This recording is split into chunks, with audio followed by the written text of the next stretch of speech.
welcome to another episode of Revived and Renovated. I'm Paige Rien, here with my dear friend Victoria Duerstock. And we come together to talk about the home and the heart, to be revived and renovated both inside and outside in our homes and dwelling spaces, which we both love and have worked on in so many different ways. And today is a personal episode. Our word of the day is recovered.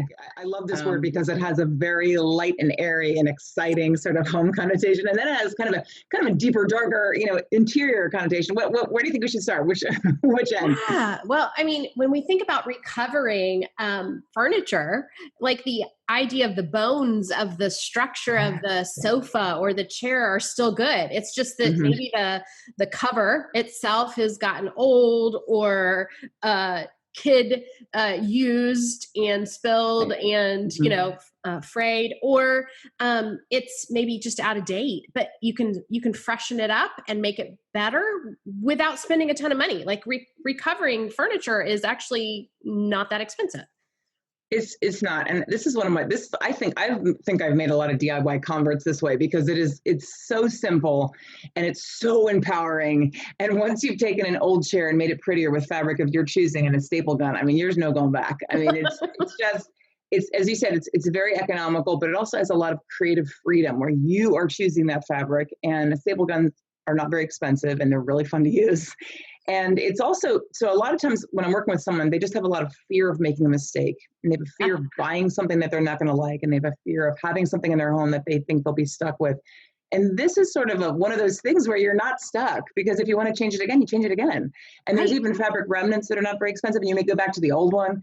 I rip stuff out and use it again. So I feel like it's recovering fabric. And then you could do a dining room seat or an upholstered seat, but you could move on to doing a whole chair. I mean, there's chairs that are simpler, some are harder. There's a ton of YouTube tutorials about reupholstery. So I think recovering stuff with fabric, I don't know, it's a gateway drug. Let's put it that way.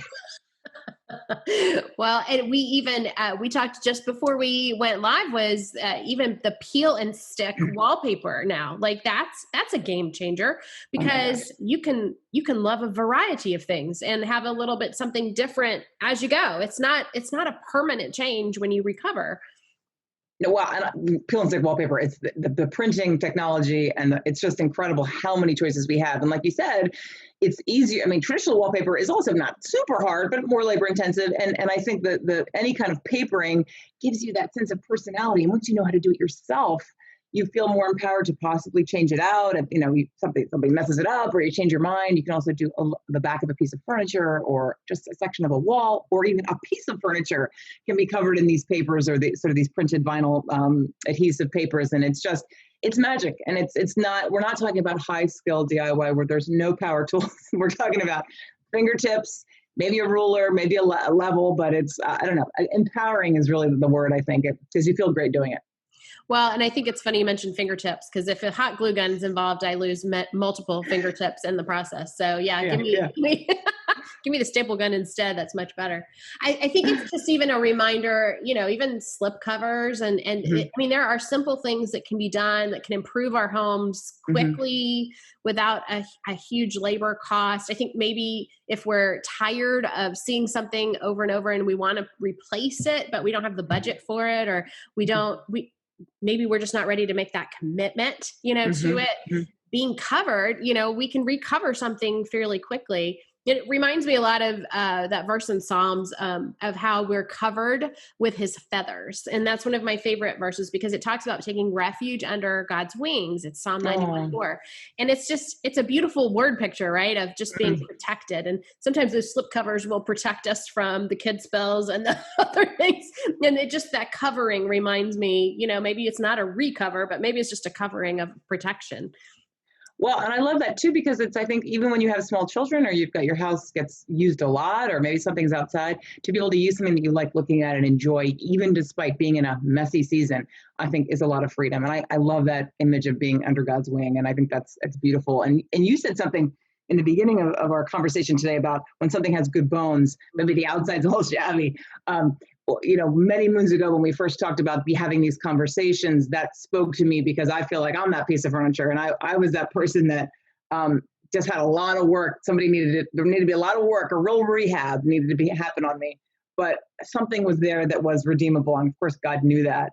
And so a lot of times, I would say every episode we've ever had, I've had the word recovery is in the back of my mind because it's such a big part of my personal story.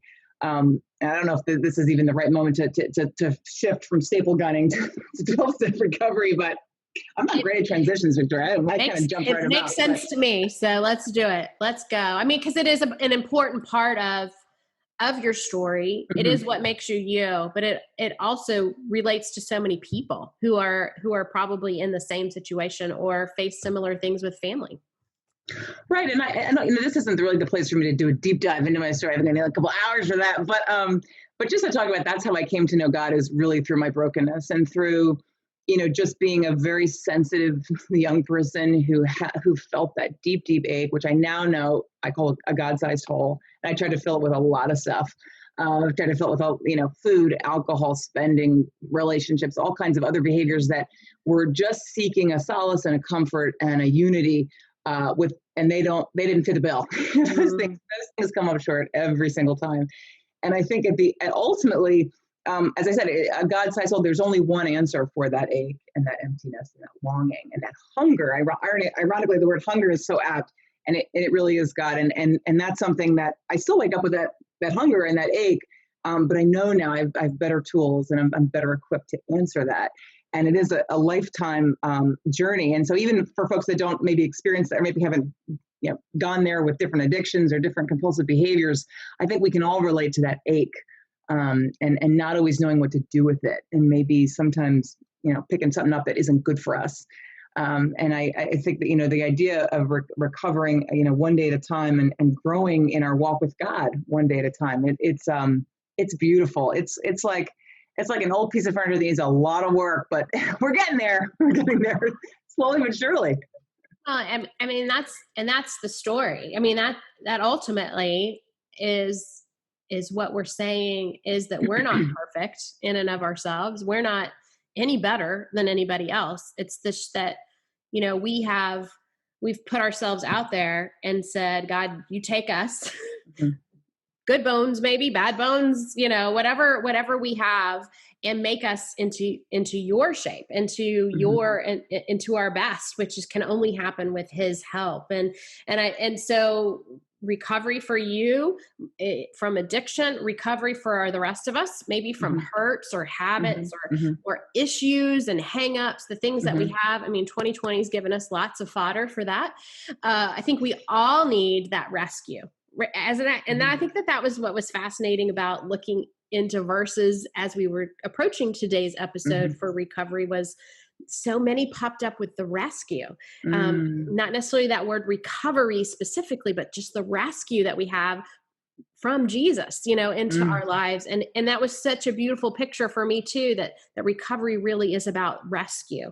And to me, ultimately redeeming that, because we tell our stories for a reason. We go through experiences for a reason. And I believe this wholeheartedly, that maybe the reason is so that I can help someone in the future. So maybe I can walk alongside them and say, I've been down this road and it's not pretty and it's not easy, but there's hope. There's a brighter tomorrow. And I know what this looks like. I know what you're facing, because then we feel seen and we feel known, right?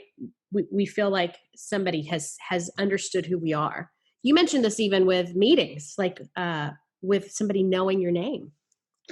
Yes, and there's a story in the Gospel of Mark about Jesus driving out a demon out of this poor man, this naked man who was had broken out of his chains and had broken out of shackles, and it was just struggling in many, many different ways. And I think as a person with an addictive past, you can relate to trying a lot of stuff to try to fix yourself before you come to your solution. And he comes up to Jesus and Jesus says, "What is your name?" And that I still get a little choked up even thinking about that, because it's very powerful to just finally acknowledge what's going on with your addiction, with your alcoholism, with your food addiction. For me to say, "Hi, my name is Paige and I'm here and I'm in this recovery community."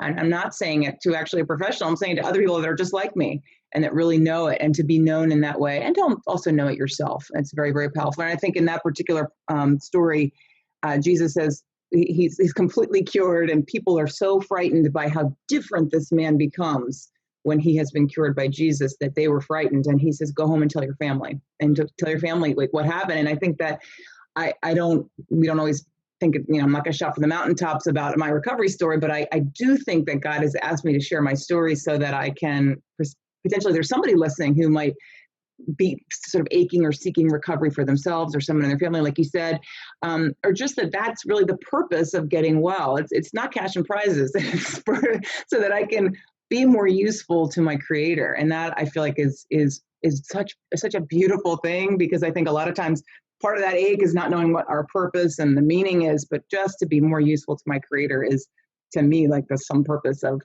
my recovery. And being in recovery. But yeah, it's a journey. And I think, a lot of people have said there's something you can connect with doing too much of the wrong thing and not enough of the right thing, right? Like too much of just not going to what's good for you. I don't know anybody that can't relate to that. Absolutely. And what you said reminds me of that verse from Galatians 5:1. Freedom is what we have because Christ has set us free, and stand then as free people and don't allow ourselves to become slaves again. So we have freedom in Christ, just as he set that man free from that possession of that demon. He has set us free from whatever it is that encumbers us. And that could be, like you said, just any variety of things that holds us back from actually living out our purpose. And that's, it's a beautiful thing to be set free and to know that that's our position, is freedom. Once we have Christ, our position is freedom. If we go back, that means we chose to do that. Our position's free. And so I just love the truth of that, because that's something we can hold on to, we can be anchored by, and then just be grateful for. And like you said, that story helps encourage other people. It does. And it also means and now we need to share it. We need to share what we've been given. And I think that I do feel like that's one of the reasons I'm here. And I'm also thinking about how this, back to our sort of recovery analogy with the home, that sometimes when you're first trying to solve a problem within yourself, you need to pick out like a pretty fabric and just put it right on. And you live with that for a while, and it's good because you've improved a lot by just, getting a little bit of recovery. And then for myself, I've had to then take that cover off and then maybe go a little deeper. Maybe the cushion or the foam needs to be replaced. And maybe even go down and like that wood's a little rotted. And I think when you're ready, there's a deeper and deeper look inside at relationships, old hurts, grievances, tendencies, we call them character defects, or things in you that have caused yourself problems with other people, and just healing from that. You're not casting it out like a demon. It's actually daily work.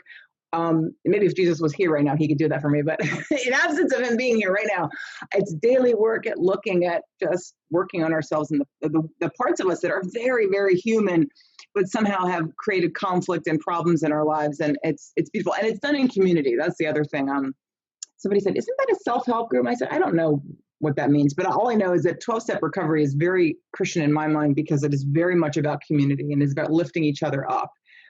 We lift each other up. We say we're not always crazy at the same time. So we lift each other up and we reach out. And there's a connection is a huge part of recovery, in my opinion, and holy friendship, and having friendship that can call us out on our stuff, and iron sharpens iron, right? Like we have friends that can really talk about the real substance of life. I feel like that is a huge part of this journey of just getting better. Yeah, I love that. It's we're made to live in community, and that's where we grow. And that's, it really means ripping the facades off and not being fake with people. It means just being honest. And when we can do that, then we find real relationships. And that's what I love. I cannot believe that we have done 12 episodes. I know. No, they've gone like that. It has gone by so quickly. Yeah. So I'm really glad that we've gotten to this point, and I know we're going to kind of take a little break before we jump back in again, but we want to let our viewers know that Revived and Renovated is going to be back. We're getting everything up on YouTube as well, and getting transcriptions made and subtitles. So in case it helps to have some of our words coming across the screen, share with your friends what we're doing with being revived and renovated, not just ourselves and our hearts, but our homes as well. And, stay tuned, because we've got more good stuff coming in the days ahead. And well, Paige, it's awesome to chat with you again. Thank you all for joining us and listening. And I can't wait to be back and do this again here, very soon. Yes. Thank you, everybody. Bye-bye.